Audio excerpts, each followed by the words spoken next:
어떤 책의 표지에 이런 문구가 쓰여 있었습니다. 복음은 단순히 구원의 문이 아니라 성도가 매일 걸어야 하는 길이다. 다른 책에 이런 표현도 있었어요. 복음은 수영장으로 뛰어드는 다이빙대가 아니라 수영장 그 자체이다. 같은 의미의 다른 표현일 텐데요. 복음은 처음 예수를 믿을 때 한 번 듣고 영접하고 마는 그런 것이 아니라는 거죠. 복음은 그리스도인들의 삶이고 기준이고 중심이어야 함을 표현하는 그런 말들입니다. 여러분, 복음이 말하는 구원은 단지 죽어서 천국에 들어간다는 정도가 아니죠. 복음이 주는 구원은 날마다 천국을 누리며 살아가는 축복인 줄 믿습니다. 그럼 어떻게 복음이 우리가 매일 걸어가는 길이 될 수 있을까요? 어떻게 하면 복음이라는 수영장 안으로 날마다 들어가 헤엄치며 살아갈 수 있을까요? 어떻게 하면 진정으로 복음을 누리며 살아갈 수 있을까요? 복음을 누리며 살아가는 삶에 있어서 매우 중요한 방법 중에 하나가 있습니다. 그게 바로 전도입니다. 여러분, 누군가에게 입을 열어 복음을 전해 본 적이 있는지 한번 곰곰이 떠올려 보시기를 바랍니다. 언제, 누구에게였습니까? 그냥 누군가에게 복음을 전하는 것만으로도 우리가 얻는 이 복음의 풍성한 유익이 있어요. 여러분, 내 입으로 예수 그리스도의 복음을 말하고 십자가를 전할 때 가장 먼저 그 복음을 누가 들을까요? 그 복음을 누가 듣죠? 바로 내가 듣습니다. 여러분, 우리가 매일 전도해야 할 첫 번째 전도 대상자가 바로 나라는 것을 알고 계십니까? 복음을 가장 먼저 들어야 할 사람은 바로 나입니다. 여러분, 인간은 본성적으로 율법적이에요. 율법적일 때 나타나는 증상이 크게 두 가지인데요. 두 단어로 표현하면 바로 교만과 절망입니다. 여러분, 내가 조금 잘 사는 것 같으면 금세 우리는 교만해져요. 나를 드러내고 싶고 인정받고 싶어 합니다. 다른 사람을 보면 판단하고 정죄하려고 합니다. 내 힘을 의지하고 점점 더 자아 중심적으로 변해가죠.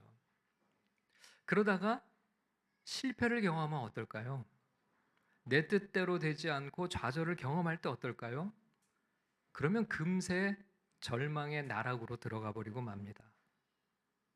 아무것도 자랑할 것이 없고 인정받지 못하는 나 자신 때문에 한없이 우울해집니다.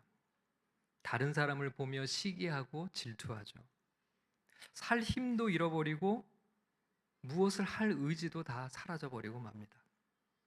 여러분, 율법적인 삶은 잘 살아도 문제예요. 못 살아도 문제입니다. 교만과 절망의 극단을 시계추처럼 왔다 갔다 할 뿐이죠. 그러나 복음을 중심에 두고 살아가는 삶은 그렇지 않습니다. 복음 안에 살아가는 이들은 절대 교만할 수 없어요. 왜 그럴까요? 지난번에 우리가 살펴본 고린도전서의 말씀처럼 내가 자랑할 것이 아무것도 없기 때문이죠. 오직 나 같은 죄인을 살리시기 위해 하나님의 아들 예수 그리스도께서 모든 것을 내어주신 그 놀라운 사랑을 받은 자라는 그 사실, 그 십자가만을 자랑할 뿐이죠. 그러니 복음을 붙들고 살아가는 이들은 교만할 수 없어요. 예수님만 자랑하고 하나님만 높일 뿐입니다. 또 복음 안에 살아가면 절대 절망할 수 없어요. 여러분, 원래 우리는 절망 가운데 살아가던 이들이었습니다. 우리를 위해 예비되었던 것은 하나님의 심판과 영원한 죄의 저주였습니다. 아무런 소망 없이 죽어 있던 우리를 하나님의 아들 예수 그리스도께서 우리의 죄를 대신 짊어지시고 십자가에서 죄의 저주를 대신 받아내셨습니다. 이제는 예수 그리스도를 믿는 믿음으로 하나님의 자녀가 되는 특권을 받았습니다. 여러분, 나는 여전히 좌절하고 실패하고 미끄러짐에도 불구하고 변함없으신 주님의 사랑 안에 거하기 때문에 절망할 수가 없는 거죠. 여러분, 이 복음을 날마다 들어야 될 사람이 누굽니까? 바로 나 자신이에요. 그래서 나의 첫 번째 VIP, 나의 첫 번째 전도 대상자는 바로 나 자신입니다. 여러분, 나에게 날마다 전도하세요. 나에게 날마다 복음을 들려주세요. 복음을 내 자신에게 선포해 주세요. 나를 향해 예수 그리스도를 전해야 됩니다. 그렇게 날마다 나 자신에게 복음을 전하고 전도할 때 구원의 기쁨과 감격이 살아나게 됩니다. 복음의 은혜와 능력을 그때 경험하기 시작하죠. 내 영혼이 살아나고 기쁨이 충만해집니다. 여러분, 또 전도하다 보면 경험하는 유익이 있어요.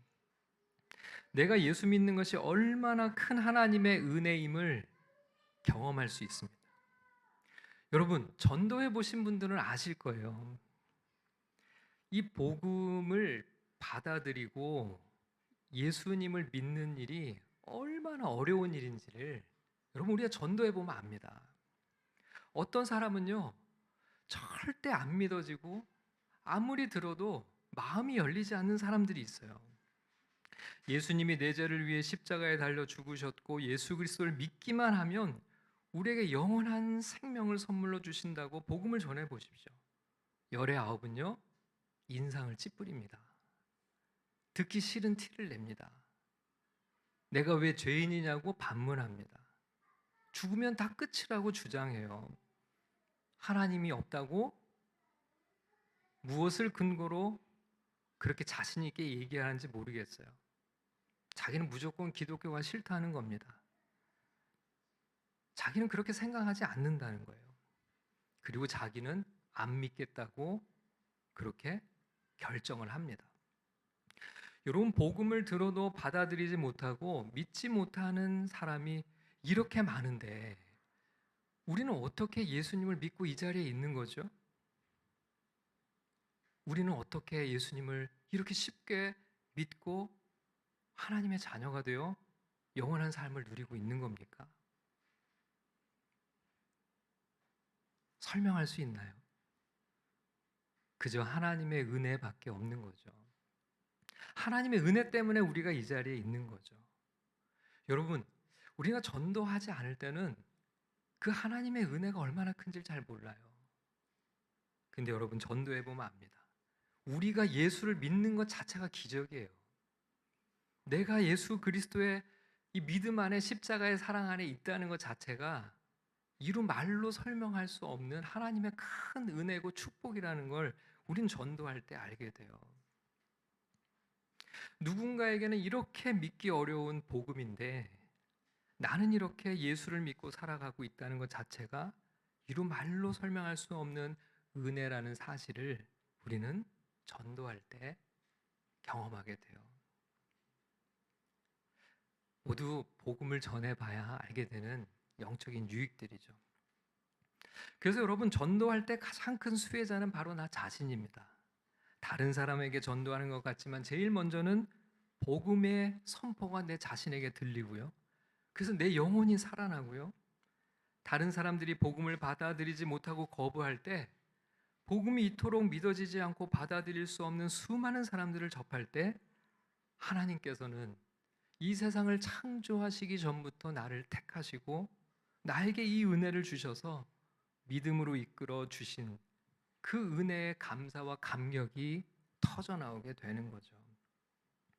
여러분, 우리가 만일 구원받은 하나님의 자녀임에도 불구하고 늘 시험에 들고 기쁨도 감사도 잃어버린 채 세상 걱정과 염려에 사로잡혀 한없이 나약한 믿음의 삶을 살아가고 있다면 성경이 내리는 처방이 바로 전도예요. 전도하라.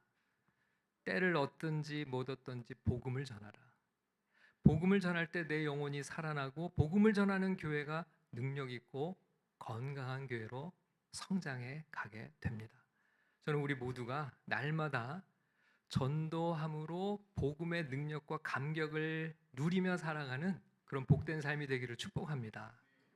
예수 그리스도와 십자가를 선포함으로 내 영혼이 살고 우리 새로운 교회가 복음의 능력으로 자라가는 공동체가 되기를 축원합니다. 자, 오늘 우리가 읽은 고린도전서 2장에는 전도에 관한 매우 중요한 몇 가지 진리를 우리에게 말씀하고 있어요. 자, 먼저 4절 말씀을 같이 한번 읽어보겠습니다. 시작. 내 말과 내 전도함이 설득력 있는 지혜의 말로 하지 아니하고 다만 성령의 나타나심과 능력으로 하여. 바울은 내 말과 전도함이라고 표현을 했어요. 여러분, 이건 같은 말입니다. 자신이 전도할 때라는 그런 뜻이에요. 바울은 내가 전도할 때 설득력 있는 지혜의 말로 하지 아니하였다라고 말씀해요. 여러분, 이 당시 그리스도 문화에서 설득력 있는 지혜의 말의 대표적인 것이 두 가지가 있습니다. 그건 바로 수사학 그리고 철학적인 논리학이 있었습니다. 수사학은 사람의 감정에 호소하여 설득하는 말하기 방법이었고, 논리학은 사람의 이성에 호소하여 설득하는 말하기 방식이었어요. 그러니까 바울은 자신이 전도할 때 사람의 지혜에 따라 감정이나 이성에 호소하는 방식으로 전도하려 하지 않았다는 거예요. 여러분, 여기서 중요한 것은 방법의 문제보다 주체의 문제인데요. 설득력 있는 지혜의 말로 감정이나 이성에 호소하는 것은 누가 하는 거예요? 바울 자신이 하는 겁니다. 바울이 할 수 있는 거예요. 그런데 바울은 자신이 할 수 있는 것을 하지 않았어요. 대신에 바울은 이렇게 말합니다. 다만 성령의 나타나심과 능력으로 나는 전도하였다는 거예요. 여러분, 이것이 바울이 보여주는 전도의 핵심입니다. 바울은 자신이 할 수 있는 방식으로 자신이 주체적으로 전도하지 않았는데, 그 이유는 성령의 나타나심과 성령의 능력을 통해 전도하기를 바랬기 때문이라는 거예요.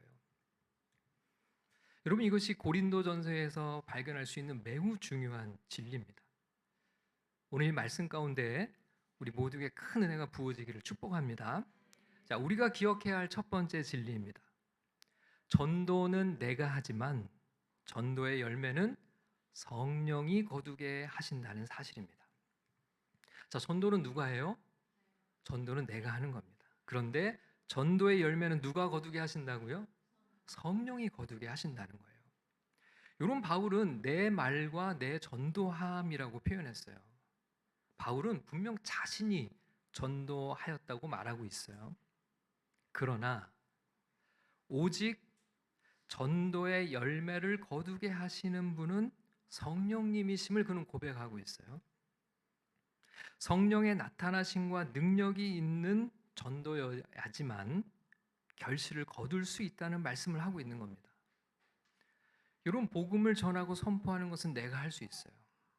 그러나 내가 아무리 알아듣게 잘 설명해주고 밥도 사줘가면서 복음을 전하고 정성을 들여 섬기고 돌보면서 복음을 전해도 성령의 나타나심과 능력이 없이는 한 영혼도 주님께 돌아오지 않는다는 거예요. 여러분, 물론 우리가 복음을 전하기 위해서 친절하게 하고 마음을 열기 위해 맛있는 것도 섬기고 진실한 마음으로 복음을 전해야죠. 그러나 간과하지 말아야 할 사실이 있습니다. 우리가 그렇게 열심히 섬기고 수고하고 애를 쓴다고 해서 그가 예수를 믿을 수 있는 건 아니라는 거예요. 여러분, 성경은 이 점을 분명히 말씀하고 있어요. 12절의 말씀을 같이 읽어보겠습니다. 12절 시작. 우리가 세상의 영을 받지 아니하고 오직 하나님으로부터 온 영을 받았으니 이는 우리로 하여금 하나님께서 우리에게 은혜로 주신 것들을 알게 하려 하심이라. 아멘. 여러분, 우리가 예수 그리스도를 믿게 된 것은 내가 복음을 이해하고 그것이 이치에 맞다는 판단을 내렸기 때문에 예수를 영접한 것이 아니에요. 성경은 오직이라는 표현을 사용했어요. 오직. 우리에게 은혜로 주신 것들을 알게 하시는 이가 있다는 겁니다. 그가 바로 하나님으로부터 온 영이라는 거예요. 오직 하나님으로부터 온 영을 우리가 받았기 때문에 하나님께서 우리에게 은혜로 주신 것들을 알게 되었다는 거예요. 여러분, 우리가 지금 이렇게 예수를 믿고 성경의 말씀을 듣고 예배하고 주님을 섬기는 복음의 삶을 살아갈 수 있는 이유는 오직 하나님으로부터 온 영, 즉 성령을 받았기 때문입니다. 여러분, 성령이 없이는 아무도 예수를 믿을 수 없어요. 이 세상에 아무리 똑똑하고 그리고 탁월한 과학자, 철학자, 지식인이라 하더라도 성령이 없이는 복음을 받아들일 수 없다는 거예요. 여러분, 8절 말씀을 같이 읽겠습니다. 8절 시작. 이 지혜는 이 세대의 통치자들이 한 사람도 알지 못하였나니 만일 알았더라면 영광의 주를 십자가에 못 박지 아니하였으리라. 여러분, 여기서 이 지혜는 이라고 그랬는데, 이 지혜는 그 앞절에 말씀하는 하나님의 지혜, 즉 예수의 십자가를 통해 죄인을 구원하시고자 하는 하나님의 영원한 구원 계획, 즉 복음을 말씀하는 거예요. 여러분, 이 구절에서 뭐라고 하십니까? 이 복음은, 이 지혜는 이 세대의 통치자들이 한 사람도 알지 못하였다라고 말씀해요. 여러분, 여기서 이 세대의 통치자들은 사실상 세상의 지혜에서 가장 탁월한 이들을 가리키는 표현이에요. 세상의 지혜의 관점으로 봤을 때 가장 지혜로운 자들이라고 할 수 있는 이 세대의 통치자들이 단 한 사람도 스스로 하나님의 구원의 계획을 알 수 없었다는 거예요. 복음을 몰랐다는 거죠. 여러분, 복음을 믿고 받아들일 수 있는 것은 내가 아니라 성령이 하시는 일이에요. 14절의 말씀을 읽겠습니다. 시작. 육에 속한 사람은 하나님의 성령의 일들을 받지 아니하나니 이는 그것들이 그에게는 어리석게 보이며 또 그는 그것들을 알 수도 없나니 그러한 일은 영적으로 분별되기 때문이라. 아멘. 여러분, 여기서 육에 속한 사람이라는 말은 성령을 받지 못한 이 세상의 모든 자연인들, 그냥 일반인들을 다 가리키는 그런 표현입니다. 우리가 전도해야 할 사람들이죠. 근데 여러분, 이들은 아직 성령을 받지 못했어요. 그렇기 때문에 하나님의 성령의 일들을, 이 구원의 복음을 분별할 수가 없다는 거예요. 그래서 복음이 어리석게 보이고 복음이 알 길이 없는 거죠. 우리가 복음은 전하지만 성령의 나타나심과 능력이 없이는 어느 누구도 복음을 받아들일 수 없다는 것이 성경이 우리에게 말씀하고 있는 진리의 내용입니다. 자, 여기서 우리가 발견하는 두 번째 진리가 있어요. 그렇기 때문에 전도할 때 성령의 나타나심과 능력을 구하는 기도가 절대적으로 필요하다는 점입니다. 여러분, 우리는 전도할 때 자꾸 우리의 전도 대상자들을 설득하려고 해요. 예수 믿어보자고, 교회에 가보자고 설득합니다. 아니면 이해시키려고 해요. 그러면 예수를 믿고 복음을 받아들일 것이라고 우리는 생각합니다. 하지만 성령의 나타나심과 능력이 아니고는 복음의 진리를 깨닫기도 예수를 구주로 영접할 수도 없다는 거예요. 여러분, 사실 예수를 믿는다는 것, 우리가 예수를 믿는다는 것은 설득되는 것이 아니에요. 그것은 굴복당하는 것입니다. 여러분, 내가 철저하게 죄인임을 인정하고 내 인생의 주인 되신 하나님을 거부하고 내가 하나님 노릇하며 살았던 하나님의 반역자임을 선고받는 것이 바로 예수 믿는 이 과정이에요.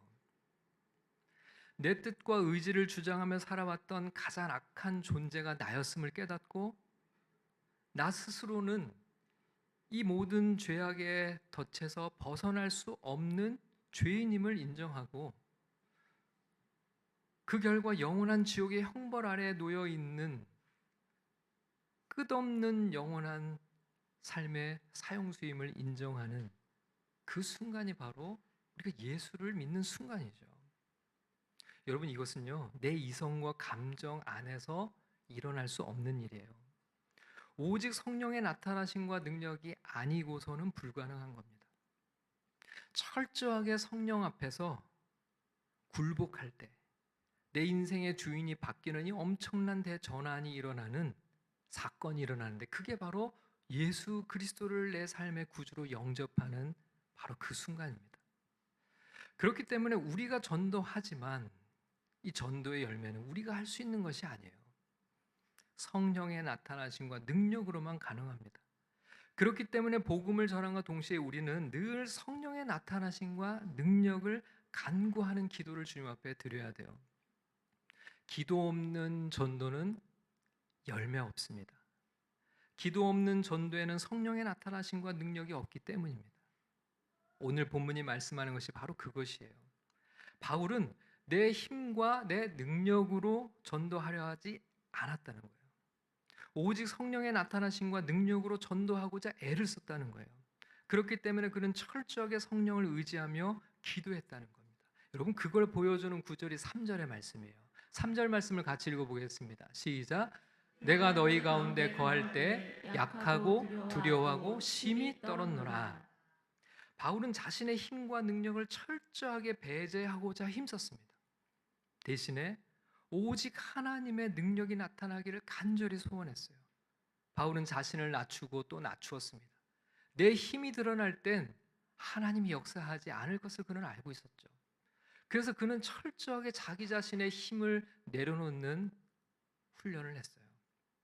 오직 예수 그리스도와 십자가 복음이 성령의 나타나심과 능력으로 드러나기를 위해 약하고 두려워하고 심히 떠는 심정으로 하나님 앞에 엎드려 기도했어요. 여러분, 바울은 담대한 전도자이면서 동시에 열정적인 기도자였습니다. 성령의 나타나심과 능력을 구하는 기도하는 전도자였습니다. 자, 여기 이제 세 번째 진리가 있습니다. 잘못된 전도는 잘못된 믿음을 낳는다는 사실을 우리는 기억해야 됩니다. 여러분, 잘못된 전도가 뭘까요? 잘못된 믿음은 뭘까요? 이건 우리 자신들에게도 너무 중요한 문제일 수 있는데요. 자, 5절 말씀을 보겠습니다. 5절입니다. 시작. 너희 믿음이 사람의 지혜에 있지 아니하고 다만 하나님의 능력에 있게 하려 하였노라. 아멘. 자, 바울은 앞에서 내가 너희 가운데 거할 때 약하고 두려워하고 심히 떨었노라고 했어요. 자, 그런 다음에 자신의 전도가 설득력 있는 지혜의 말로 하지 아니하고 성령의 나타나심과 능력으로 하였다고 한 다음 이렇게 말하는 거예요. 자신이 이렇게 전도한 이유는 너희 믿음이 사람의 지혜에 있지 아니하고 다만 하나님의 능력에 있게 하려 하였다는 겁니다. 여러분, 이 구절은 교회 안에 두 가지 믿음이 있음을 보여줘요. 사람의 지혜에 근거한 믿음이 있고 하나님의 능력, 즉 십자가 복음에 근거한 믿음이 있다는 것입니다. 여러분, 사람의 지혜에 근거한 믿음은 이런 거예요. 예수 그리스도의 십자가 복음이 아니라 사람의 마음과 생각을 설득해서 가지게 된 믿음입니다. 예수 앞에 굴복되지 못한 채 설득으로 예수를 믿은 이들은 여전히 내 인생의 주인이 자기 자신이에요. 내가 주인인데 그 주인의 삶을 더 풍성하게 삶을 살아가는 것을 복음으로 여기며 살아가는 믿음입니다. 내가 위로받고 내가 잘되고 내가 행복하고 내가 성공하고 내 이름을 높이고 내가 인정받는 내 인생의 주인이 변하지 않은 채 믿음의 삶을 가지고 있는 거예요. 그들에게 복음은 내가 더 행복해지는 겁니다. 이들은 정확하게 말해 아직 십자가를 만난 적이 없는 이들입니다. 성령의 나타나심과 능력으로 예수 그리스도 앞에 굴복당해 본 적이 없는 이들이에요. 여러분, 교회 안에 있지만 구원받지 못한 믿음을 가지고 있는 이들입니다. 왜 이런 이들이 교회 안에 있을 수 있을까요? 바울은요, 그게 잘못된 전도 때문이라고 얘기를 하고 있어요. 잘못된 전도 때문에 잘못된 믿음이 생길 수 있다는 겁니다. 바울은 자신이 혹시라도 그런 잘못된 전도를 하지 않을까 봐 두려워하고 떨었다는 거예요. 여러분, 이런 잘못된 전도로 교회 안에 많은 사람들로 가득 채울 수 있을 수 있어요. 그러나 정작 구원받지 못한 교인들로 교회를 채우는 것은 실로 두려운 일이 아닐 수 없습니다. 그래서 바울은 하나님의 증거를 전할 때 말과 지혜의 아름다운 것으로 아니하였다고 말씀했어요. 1절 말씀을 읽겠습니다. 시작. 형제들아, 내가 너희에게 나아가 하나님의 증거를 전할 때 말과 지혜의 아름다운 것으로 아니하였나니. 여러분, 바울은요, 어떻게 해서든지 사람들이 듣기 좋은 이야기, 사람들이 관심 가질 만한 소재, 여전히 내가 주인 노릇하면서도 더 잘 살 수 있는 길이 복음인 양 쉽게 복음을 전하려 하지 않았어요. 대신에 바울은 원색적인 십자가 복음만을 전했습니다. 우리의 죄를 위하여 하나님의 아들이 십자가에서 죽으셔야만 했습니다. 그 예수 그리스도가 아니었으면 우리는 영원한 지옥의 형벌을 받을 수밖에 없었습니다. 그러나 예수 그리스도와 그의 십자가 때문에 우리가 구원을 얻게 되었습니다. 자, 2절 말씀을 읽겠습니다. 시작. 내가 너희 중에서 예수 그리스도와 그가 십자가에 못 박히신 것 외에는 아무것도 알지 아니하기로 작정하였습니다. 나는 죄로 죽었습니다. 예수 그리스도가 십자가에서 내 죄값을 대신 치르심으로 나를 살리셨습니다. 이제 더 이상 내 주인은 내가 될 수 없습니다. 예수께서 내 안에 사십니다. 예수님이 나의 주인이십니다. 여러분, 이 믿음, 십자가 복음이 구원받는 참 믿음이라는 거예요. 성령의 나타나심과 능력으로만이 이 참 믿음을 갖게 한다는 거죠. 자, 5절 말씀을 다시 읽겠습니다. 5절입니다. 시작. 너희 믿음이 사람의 지혜에 있지 아니하고 다만 하나님의 능력에 있게 하려 하였느라. 사람의 지혜에 뿌리를 둔 믿음은 구원받지 못하는 거짓 믿음이에요.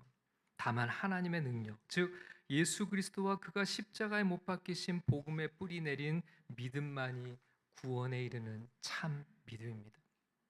저는 우리 모두가 참 믿음 안에 거하기를 주님의 이름으로 축원합니다. 그러기 위해서는 성령의 나타나심과 능력으로 날마다 전도해야 합니다.